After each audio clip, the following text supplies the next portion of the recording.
Billy Irving and his partner Yvonne and their son William. As many of you know, Yvonne's been campaigning and fighting to bring Billy home since he was detained in India almost 3 years ago. And one of the people that has been helping them is Brendan O'Hara MP, our local MP. So I'm just going to hand over to Brendan just now just to say a few words. Thank you. Thank you very much, and thank you all for turning out. I spoke to my colleague Kirsten Oswald, who is the joint Member of Parliament, and Yvonne and Kirsten are currently on their way to Carlisle for the campaign launched down in Carlisle, and I know that Yvonne is very, very appreciative of the fact that Oban are doing this, and I congratulate the Oban Times and Louise for having organised it. I think it's important for the family to know that they have the support of the town. I think when word gets to India, that it will mean an awful lot to Billy. We're in a terrible situation.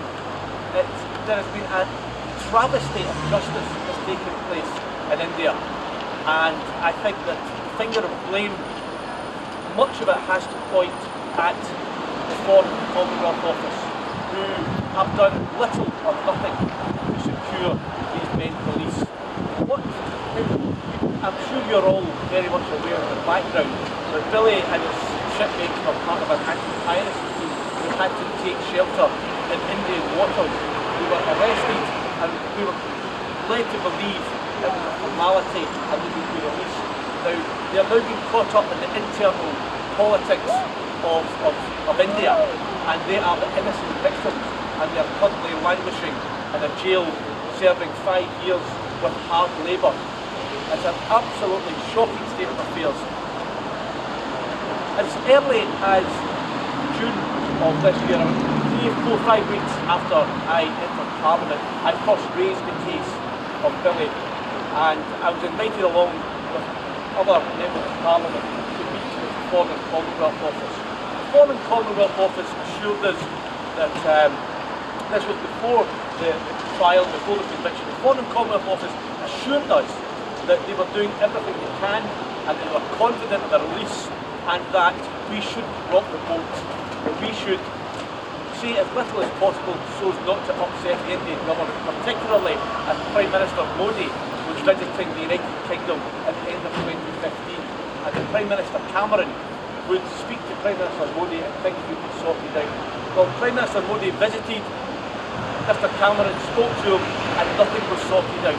And I was in the Foreign Office the day that the convictions came through, and the Foreign Office, well, they were absolutely stunned. They could not believe what happened.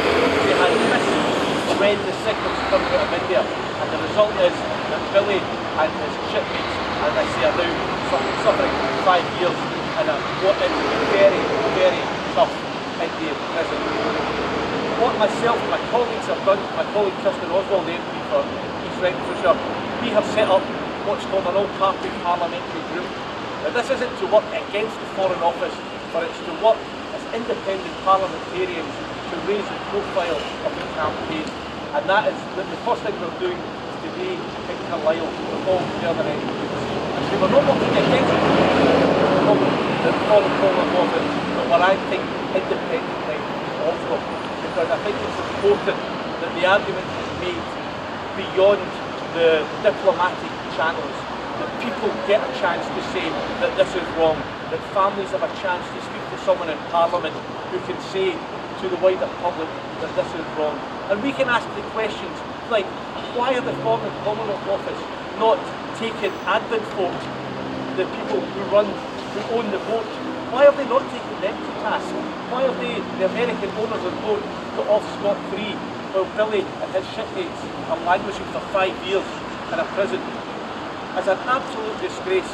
The campaign, I'm delighted to say, starts today. We can make no promises that we can get Billy and his shipmates out, but what we will promise is we will raise the profile, we will support the families, and we will give families and the public an avenue other than the Foreign Commonwealth Office to vent their feelings and to get their views heard. They are being convicted on the most flimsy of evidence. These are political prisoners. These men are not criminals, and we've got to make that point time and time again. Thanks very much for everybody for coming.